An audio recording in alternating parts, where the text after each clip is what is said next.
first lecture of the Winter Lecture Series in 2022. It's really exciting to be back together. Our last in-person lecture was February of 2020. So it's been almost exactly 2 years since we've been together, and it just feels so good. I hope that people by next year will get a full house again like we had, you know, every year, all these years. We've missed you. I've certainly missed you.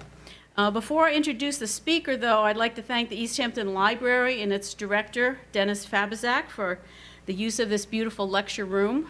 We certainly are excited to have it because we don't have much room in Clinton Academy for people to spread out, and this gives us a little more room to spread out, which is wonderful. So we're very happy to be here, and we thank them. I also want to remind everyone that our lecture series will continue next month, February 25th, with a program about the Marine Museum, which is going to be presented by Jacqueline Marks. We're focusing on our wonderful buildings this year. This is our centennial celebration year, and we thought it was a great year to look at the largest objects we have in our collection, and that is our beautiful buildings. They're historic and they're interesting, and there's a lot that we can learn about our buildings, so I'm looking forward to hearing each one of these lectures. I also want to introduce everyone to our brand new director, Stephen Long. We're very happy to welcome him to the organization. And just before I introduce our speaker, I want to give him an opportunity to come forward and say hello to everybody. Are you here, Stephen? I don't see you. Oh, there you are. So delighted to have you all here tonight. Thanks so much for coming out at the beginning of a blizzard. Thank you to Barbara for, you know, this is the 20-something year of the Winter Lecture Series. It's always such a great program, and so wonderful to kick it off this year with Bob Hefner, East Hampton Institution. So I'm so delighted that we're going to be able to learn about the Moran studio this evening, and thank you again to Barbara, who always does such a terrific job organizing this. Take a minute afterwards to introduce yourselves to Stephen if you get a chance. I'm sure he'd love to meet everybody. Now, I'm always delighted to welcome our speaker tonight, Robert Hefner. Bob has been one of the most important forces in historic preservation here on the East End, and I mean that sincerely. His resume is long and detailed, and we could spend the whole hour here talking about that, so we won't tell you everything he's done, but he's done research and written books about many historically important buildings here between Southampton and Montauk.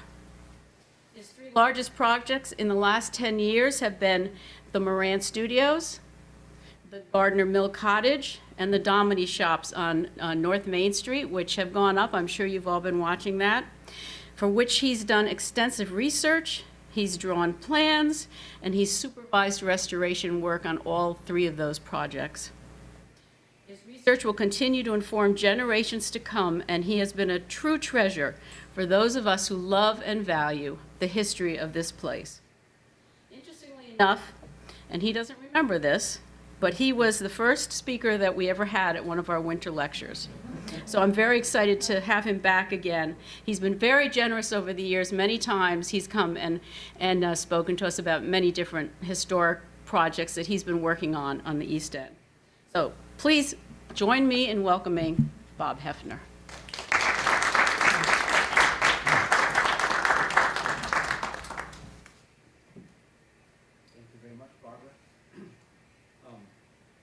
And I don't recall that first lecture, but maybe somebody can find some evidence of it. But it has been there have been quite a few. They've all been fun.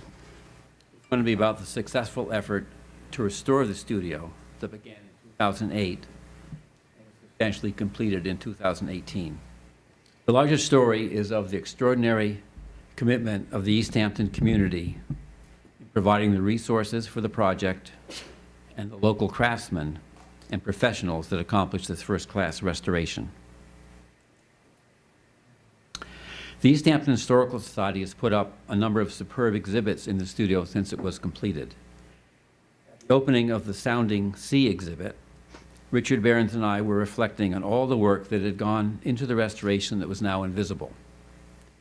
We thought the story of the restoration should be told, and this is the intent of the program tonight. The Village of East Hampton was an early advocate for preservation of the studio that Thomas Moran built in 1884, and where he, Mary Nimmo Moran, lived and painted for many years. And our mayor and, at that time, Deputy Mayor Barbara were very instrumental in all of that promotion. The first significant step was taken in 2008 by the village board in arranging purchase of a preservation easement for $500,000 from the Community Preservation Fund. This gave the village a stake in the property and allowed me to do the historic structure report and then to design and supervise the restoration. Guildhall, who had received the studio from the estate of Elizabeth Lamb, deeded the property to the Thomas Moran Trust later in 2008, and this marked the beginning of the restoration effort.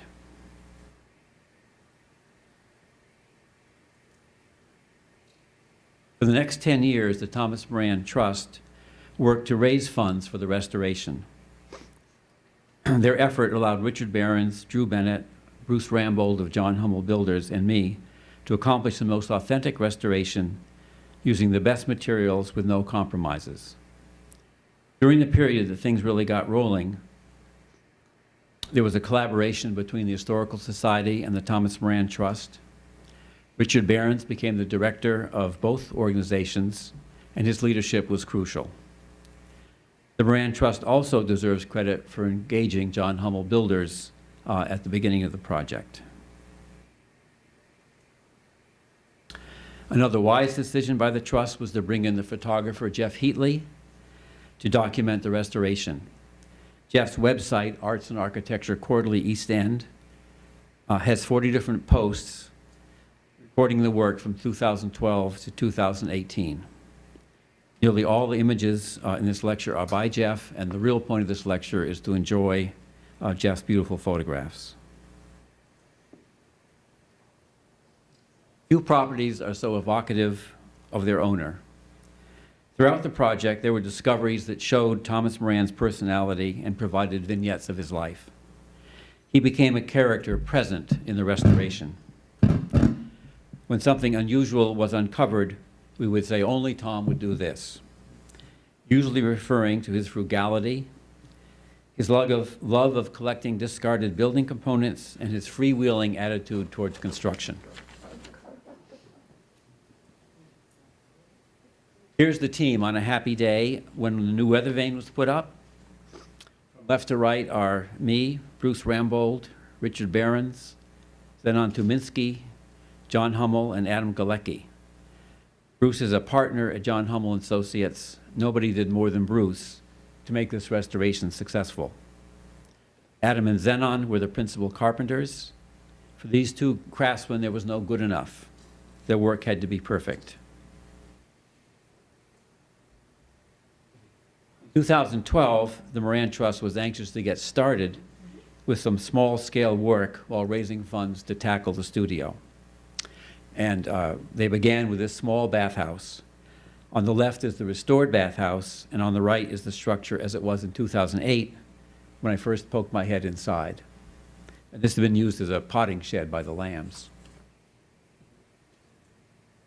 And inside there were many wooden pegs for hanging clothes, and the little divider between the women's compartment and the men's compartment. And this showed that this was, in fact, the bathhouse that the Morans took down to Main Beach each summer and then brought back in the fall. And here it is with the vines cleared off when we were getting ready to work on it.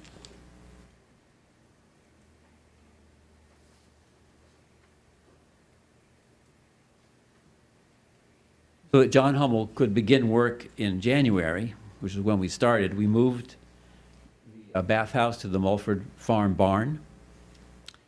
This was the beginning of a fruitful relationship between the Historical Society and the Thomas Moran Trust. The original roof of pine boards had rotted away and had been replaced later by the Lambs, but the original siding of pine boards remained.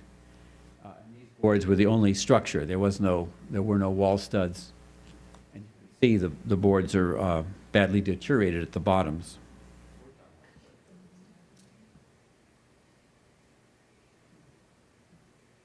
We installed a new floor frame and a new exterior structural skin of cedar boards over the original pine boards, and a new roof of the same boards. So on the interior, all of the original pine is still there, and the pine floor is still there. So if you go inside, it looks exactly as it did originally. And here's the restored bathhouse. Even the door was retained, and we put new boards on the outside. Success of this project, and especially the meticulous work of Adam Galecki, confirmed that the Thomas Moran Trust had the right team for this work. The painting of Main Beach in the 1880s, Thomas Moran's bathhouse is one of that little group of more than a dozen bathhouses. And it's incredible that 130 years later, we still have this little structure, this little beach structure.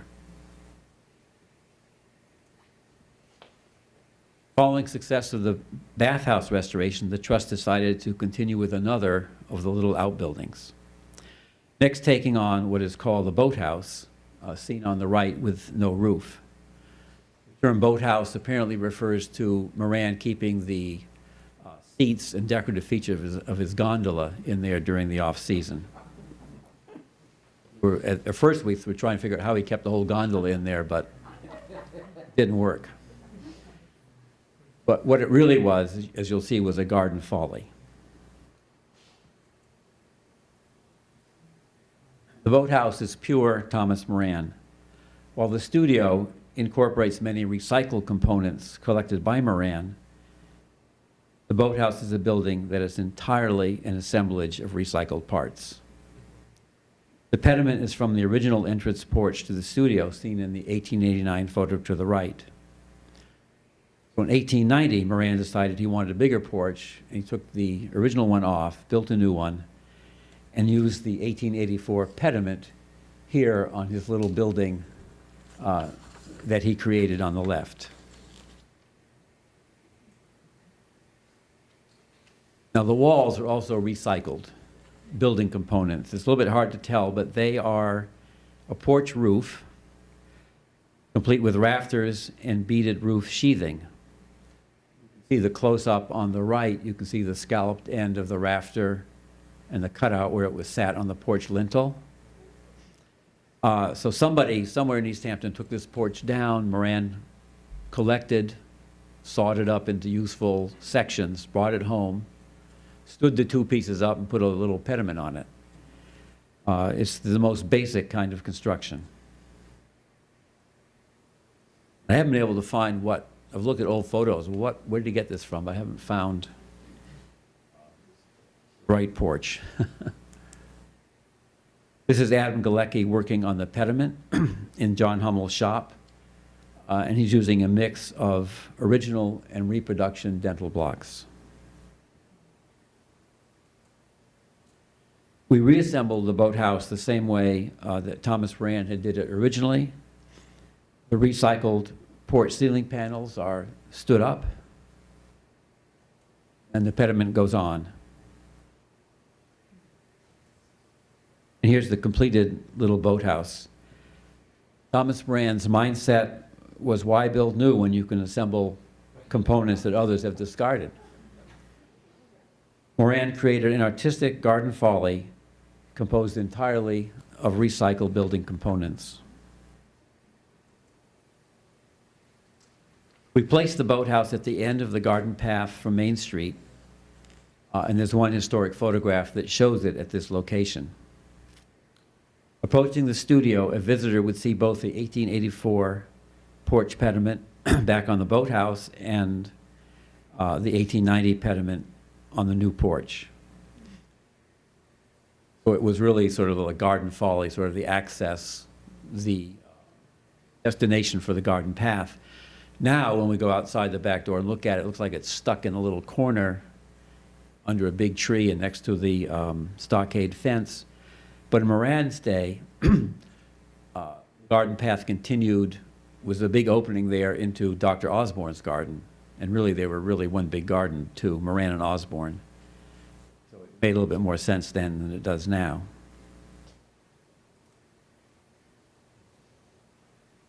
Restoration of the studio got underway early in 2013.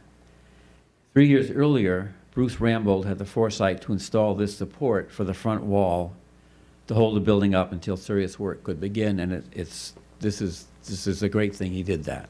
He took it upon himself. We were having a meeting there one day, actually with engineers from New York. They said, well, you got to go back and study this, and you got to pay us more money and everything. So Bruce said, well, I'm just going to put this up there, and he did. The first step was to support the studio to allow work on the foundation and floor frame. Here the crew of Davis Building Movers is beginning to install the steel beams. Guy Davis has been an indispensable part of many restoration projects, including the Domini Shops, the Hook Mill, the Amagansett Life Saving Station, and Town Hall. For about a year, we had to crawl around this labyrinth of steel and temporary walls inside the studio. The south end of the studio was down about 6 inches from the north end, and Guy Davis slowly raised different parts of the studio to bring it up to approximately a level condition.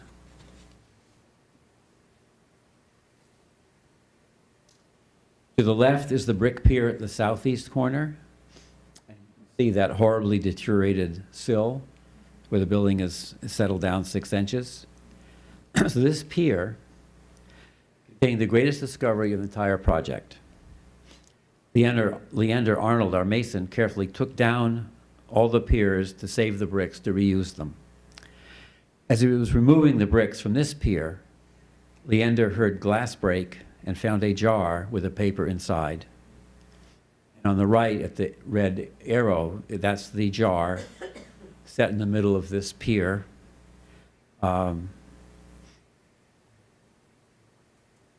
Here's Leander, only a few minutes after his discovery, holding the paper that was inside that jar. It reads, East Hampton, September 30th, 1884. The cornerstone of this studio building was laid this day at 10:30 a.m. in the presence of the following friends of the artist Thomas Moran. It is signed by about 20 family members and neighbors from Main Street and Ocean Avenue. This discovery provides a priceless vignette as we imagine the Moran family having breakfast at the Maidstone Inn next door, taking an empty fruit jar from the kitchen and meeting their friends for the ceremonial placing of the jar and note in the southeast brick pier, which you just saw, which Leander found.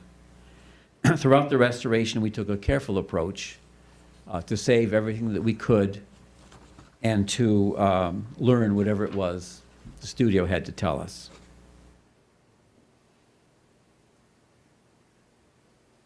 There was barely 8 inches between the soil and the floor frame, and we wanted to lower the grade to provide better ventilation and to allow mechanical systems to be installed under. And most of this excavation, which was a lot, was done by hand with shovels, often bringing the dirt out in pails. Here the concrete footings are being installed under the studio. And concrete was brought under the studio in buckets. And even worse, this work was being done during the wintertime.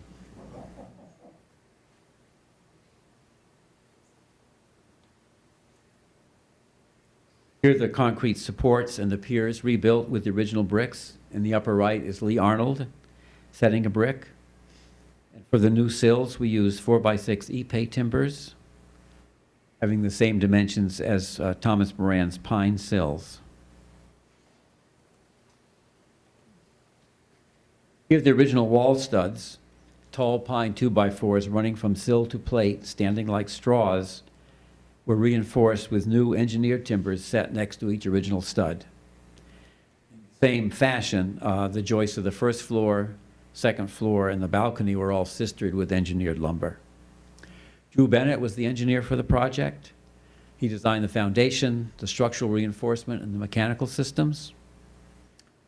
In working with a lightly built 1880s structure, you need an engineer with an open mind and common sense.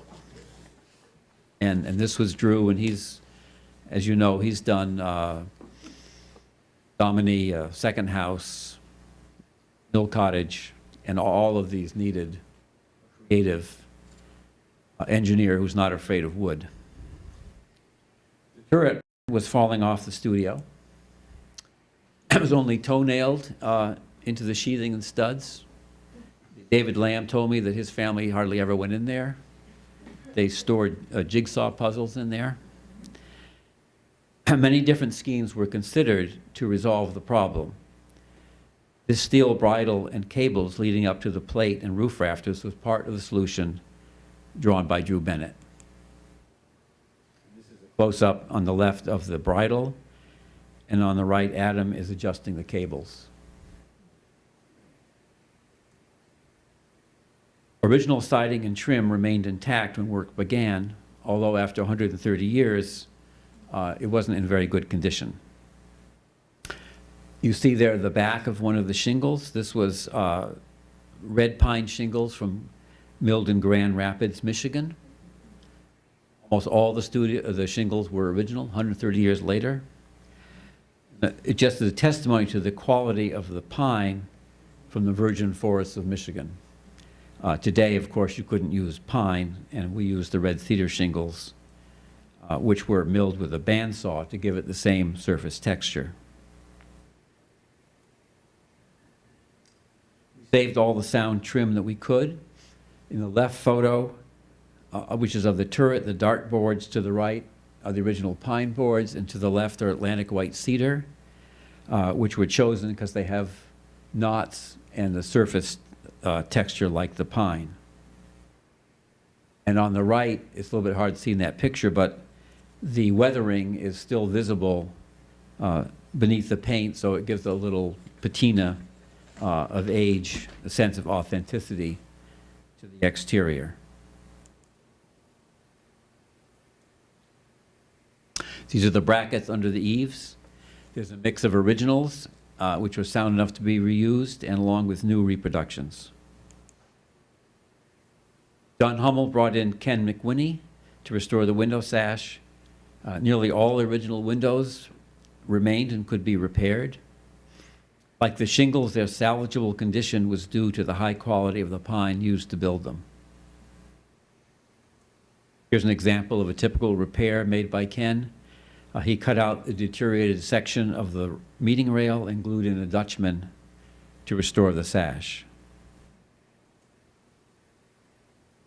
Some new windows were also made, replacing the originals.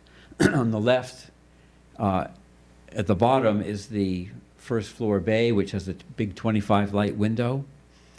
An identical reproduction sash was made for the upper bay to replace the missing original. Moran got these two sash when a store was demolished in New York City, and he obviously had them before he built the studio because the dimensions of both bays are determined by that window. And on the right-hand side are two photos by Jeff from the interior. I like this little group because you really can't tell which is the new one, which is the old one. And the only difference is that the new one on the top has lighter colored glass roundels than the original one on the bottom.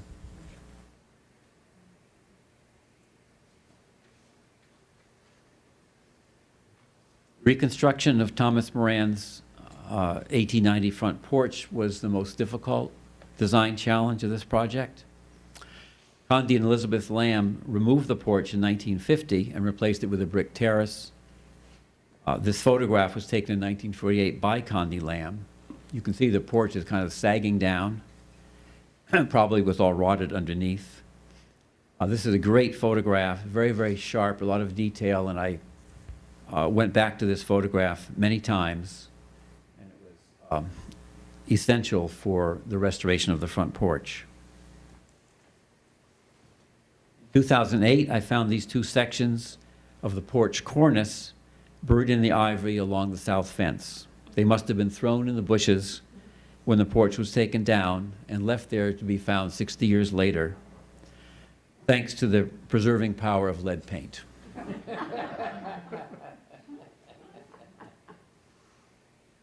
When they took the porch down, the Lambs saved the column pedestals, and they used them as plant stands.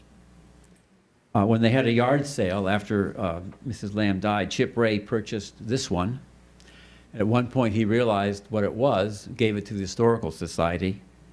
So this was another incredible document that it gave us the actual measurements for scaling all the items of the porch, and especially the columns. This is one of a number of serendipitous discoveries in the course of the restoration. The original pine sheathing that you see here above the front door revealed pockets for the porch lintels, and the outline of the porch roof documented by nailing for the roof flashings. You can see there's like a light blue chalk line there that describes the line of the nails for the flashing. That gave us a lot more information about the dimensions of the porch. The historic photo on the left shows the pedestal and column base. Again, there's the same pedestal there. So this, having those dimensions allowed that photograph to be scaled in a drawing program, and then the molding profile to be traced, which you see in red there on the lower right. The photo on the left was another sharp historic image. A high-resolution scan of a column capital, which you see on the right, allowed the turning profiles to be accurately scaled and drawn. So it's absolutely, with this technology we have of making the high-resolution scans of just like a little part of the photo, and then the drawing programs and the high-resolution monitors and everything, it's incredible what you can see photographs that you couldn't see it with a magnifying glass or anything. One of the great things you could see in these photos was on the front door, you could see the letters of the store in Broadway that they came from. That was still there.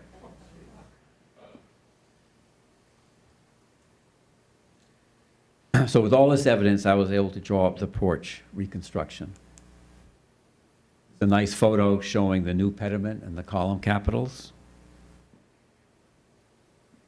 Only Jeff could take a photo like this. Luckily, there was enough documentation for a successful reconstruction. The remnants of the cornice found in the ivy, the original pedestal from the yard sale, evidence in the sheathing, and the highly detailed historic photos. We can see why Thomas Moran replaced the original small porch with a large one. It provides a commodious outdoor room as a transition from the studio into the garden.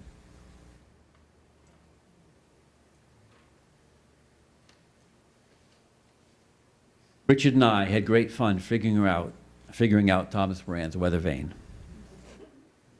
It had been assumed that this was a whale. A close inspection of this historic photograph showed that that was not a whale. So on this photograph, one of two good ones that we could use to scale the mast and the vane, Bruce Rambold installed mock-ups on the turret to judge different heights and sizes in relation to the photograph. I made a print of the photograph of the vane to the size that we wanted. Richard and Roseanne Behrens, using their library of old nautical charts illustrated with sea serpents. Think back at those old charts, they always have little guys coming up out of the ocean. And they looked like that. So they used those and they drew this outline for this friendly sea monster. And here he is, made by Robert Linker of the Irony. Hollow copper, and he did an incredible job. Everyone who worked on the Moran studio knew its value, was proud to be part of it, and did their best.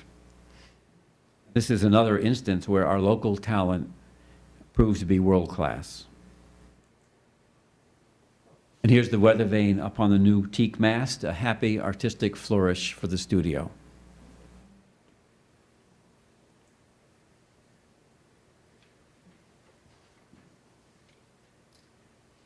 At some point, Thomas Moran added a laundry to the kitchen of the service wing. Its construction is another instance of the frugality, disregard for structural integrity. Tom Moran was not building something to last forever.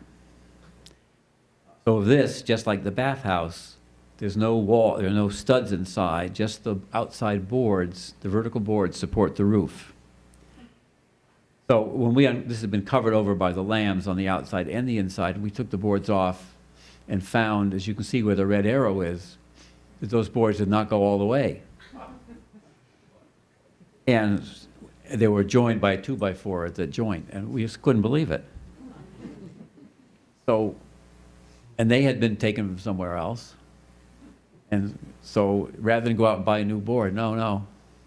I've got these, scab them together with a 2x4. Great. Probably know he did the same thing with the little bay window in the studio where the lintel or the header didn't go all the way across, and he put a 6-inch piece on the other end and put a piece of flooring nailed to it. It's unbelievable.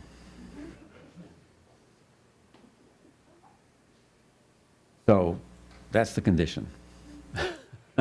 So we didn't, this one, we thought about trying to replicate that, but we didn't. We put full-length boards up, but some of the old boards are kept on the inside with a new structural skin on the outside.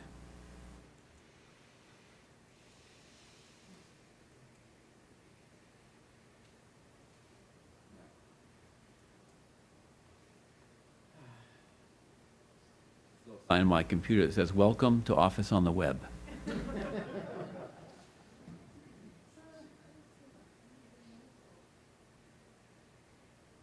might need some help with this because I can't get rid of it.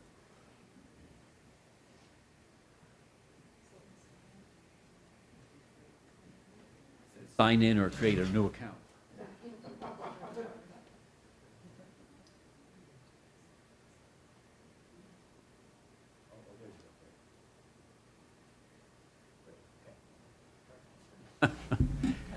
Escape that one. On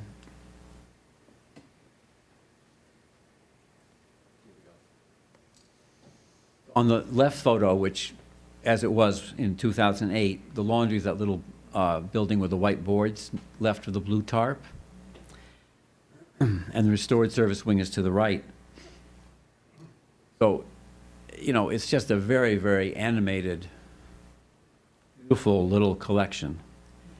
Nothing else really like it in East Hampton. So we often wondered, now did this just evolve as Thomas Rand put one piece on after another? Or did he really guide this to be this kind of artistic jumble of forms and roof lines? I think he probably did, because just judging from what he did with the little pediment making his garden folly, I mean, he wanted things to look artistic. Jim Field and Sons did a great job painting on the outside and inside of the studio. Exterior colors were based on intact original paint found on components that were covered over and protected by one of Moran's many additions, and paint analysis documented the colors. After Ken McWhinney restored the sash, Dylan Field glazed them using the original glass panes. And this is another traditional skill still practiced at a high level by Jim Field and Sons painters. Now we move to the interior of the studio. A strip floor had been laid over the original longleaf yellow pine floor. This was done by Ruth Moran after her father died, and she was considering selling the studio, so she made some repairs. And we took this floor up to expose Thomas Moran's original floor. It was deteriorated, as you see here, by the fireplace and at the south end where it was resting on the ground, but elsewhere it was in good condition, had a beautiful patina. We decided to keep it and to patch it with new longleaf yellow pine, milled to have the same mixed grain as the original floor.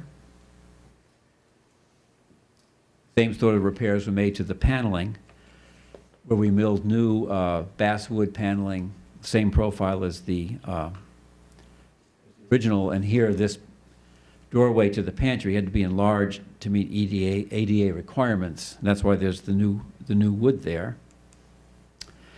Bruce Rambold brought in Red Rain restorations of East Quogue to finish the new wood to match the patina of the original. In this photograph, just to the left of the ladder is that door to the pantry, and you can see the new infill that looked so bright in the earlier photograph now is indistinguishable from the original. And the same situation with the floor, where Red Rain restorations matched the new patching to the original floor. So now you can't really tell what's old and what's new.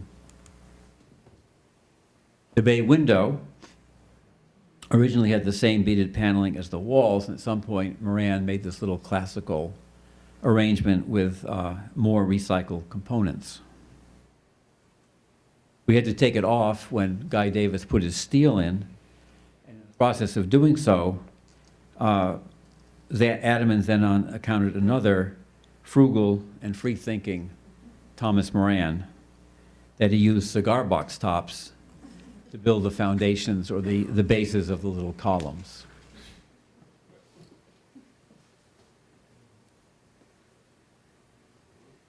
The panel above the studio fireplace mantle is another story of a piece of the studio presenting itself to be returned to its original location. Moran added the fireplace and chimney 5 to 10 years after building the studio. He had already collected the federal mantelpiece because, again, the fireplace and chimney breast were built to match the mantel, not the other way around. The historic photograph to the left shows paneling above the mantel. Again, using a high-resolution scan, Richard and I would look at this molding, paneling above the mantel, try to figure out what it was. One day, Richard says, "That looks familiar to me." And we went over to the studio and looked at the door to the turret.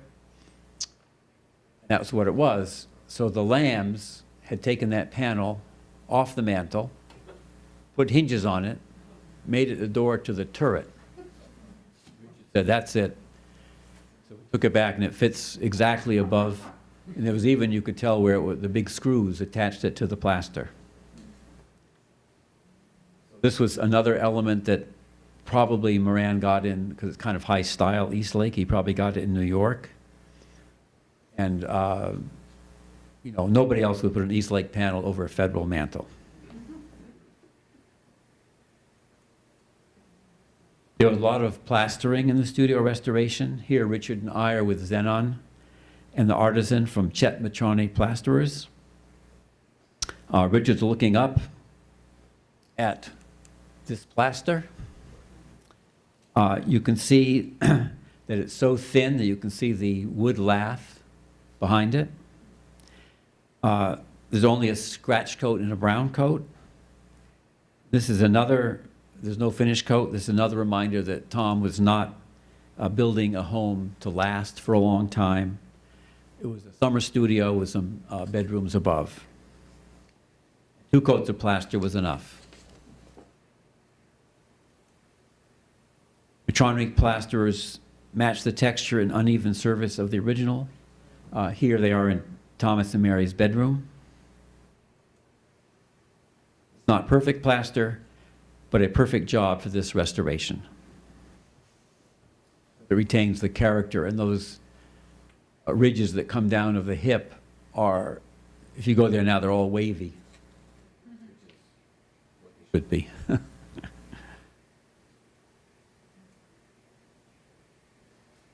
Restoring the stairs was another challenging project. In Thomas Moran's etching on the left, you see the stairway going from the studio up to the balcony, and then another flight going up to the bedrooms upstairs. And on the right, you can see that the Lambs closed off the stairway from the balcony to the top floor. And they redirected it into an addition so they could have a separate apartment up there. In doing so, they removed a newel post and a whole flight of stairs.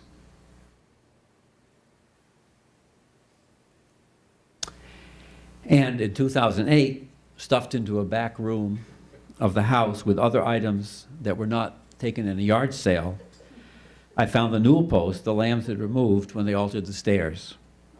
They'd painted it gold and used it as a lamp base.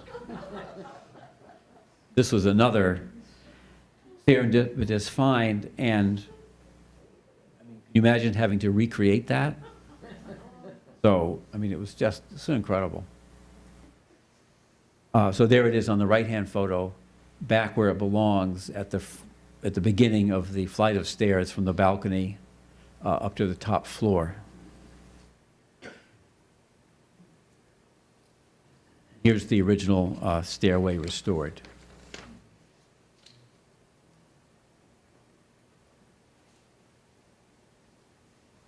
The grass cloth wainscot in the dining room under the balcony is another story where we follow Thomas Moran's lead.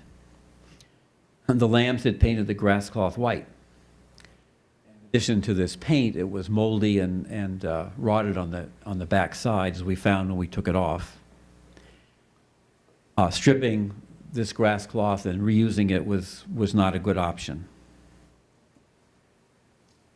So Richard Behrens remembered rolls of Victorian-era grass cloth still in the attic of Mulford Farm, where the Mulford family had left it, from the same period. Who knows, maybe Thomas Moran got some rolls from the Mulfords, or they got it from the same place. So we used the Mulford's grass cloth right here, put it back on the walls in Moran's dining room. This is exactly where his grass cloth had been. So we scavenged something from the neighbor's attic. Historic photos show the plaster band above the walls, paneled walls, were covered with a patterned Fabrica wallpaper. And while investigating in 2008, I found the fragment seen in the top behind a piece of molding. It matched the pattern of the cloth in the photographs. Richard worked for a long time to find a suitable replica fabric that had to, of course, meet fire code. The reproduction cloth was only put on last fall, and the first time people saw it was when the studio was open at Christmas. And in the end, it was local textile experts who made this possible: Glenn Purcell, Charles Keller, and Marshall Watson.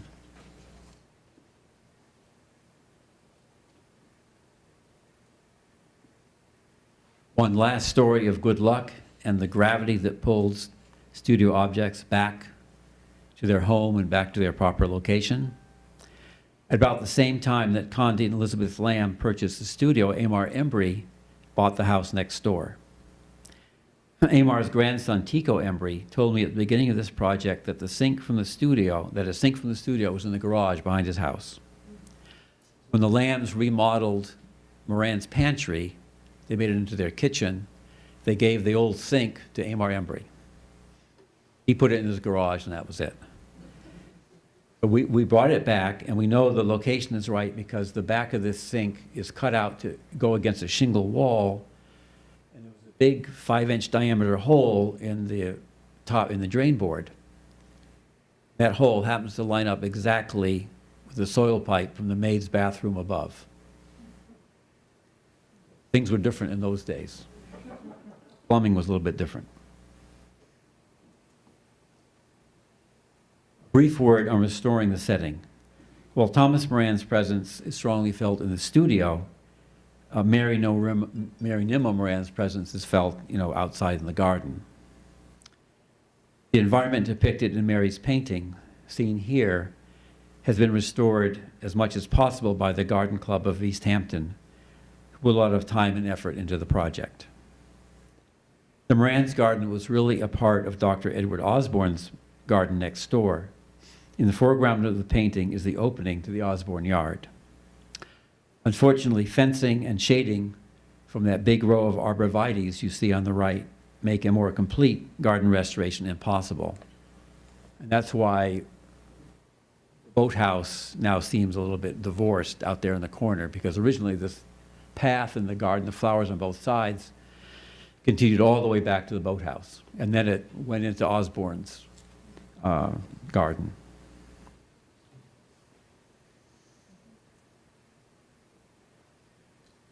Let me finish with some before and after photographs. Here, of course, is the front view in 2008 and in 2018.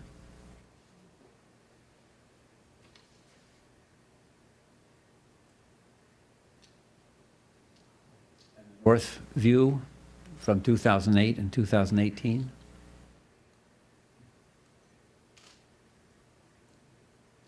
The interior of the studio looking north in 2005. And you can see the lamps had covered over the fanlight windows, among other changes. And then in 2021, with the wall, the fabric back up and everything restored. It was an amazing journey, a testimony to the commitment of East Hampton to preserving our landmarks, the local talent that accomplished this first-class restoration. If you have any questions, I'd be happy to. Yes?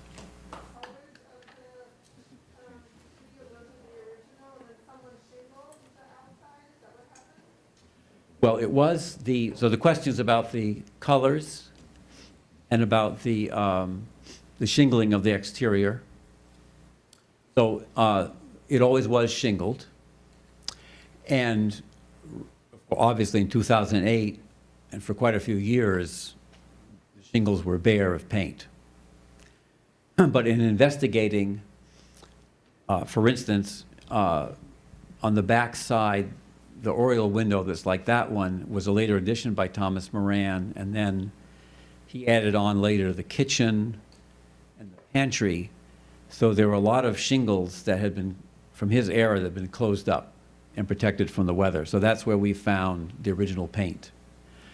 And a paint conservator from Bristol, Rhode Island came down and did the analysis, and these are the colors. Yep. That Thomas had. And of course, in that painting, you remember the Mary Nimmo Moran's, the turret was that dark color. On the back of the house, originally, there was all these little additions. How did you determine which ones to keep and which ones to take down? Okay.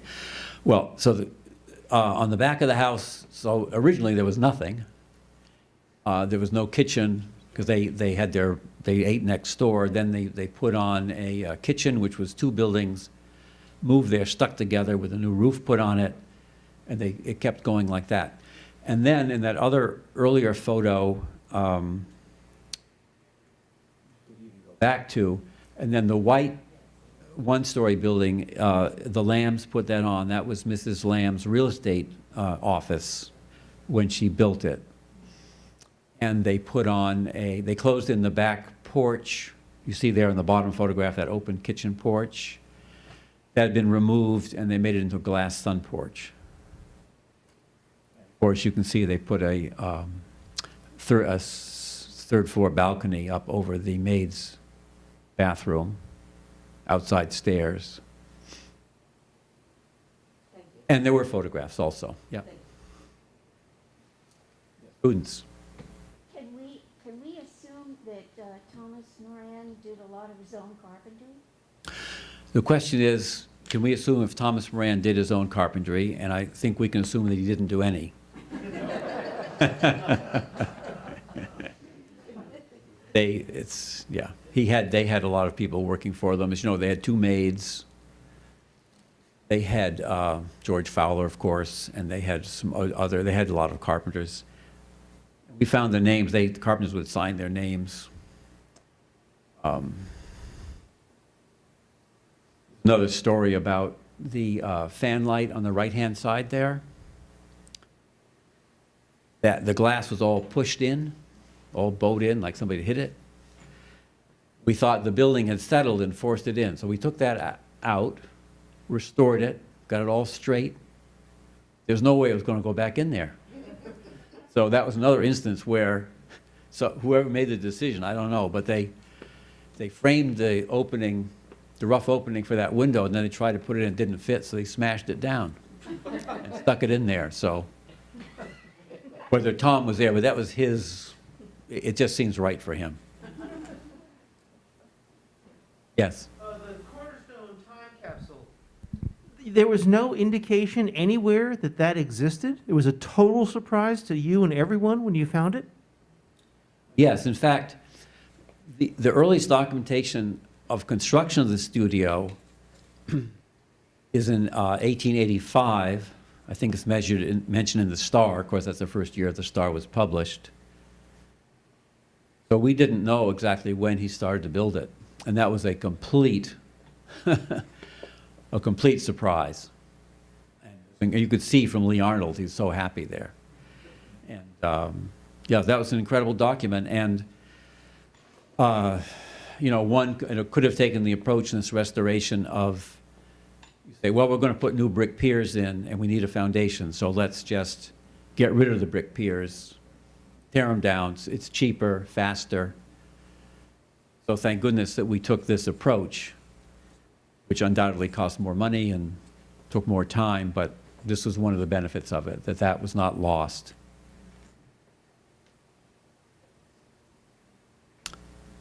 Okay, anyone else? Very good. Thank you very much.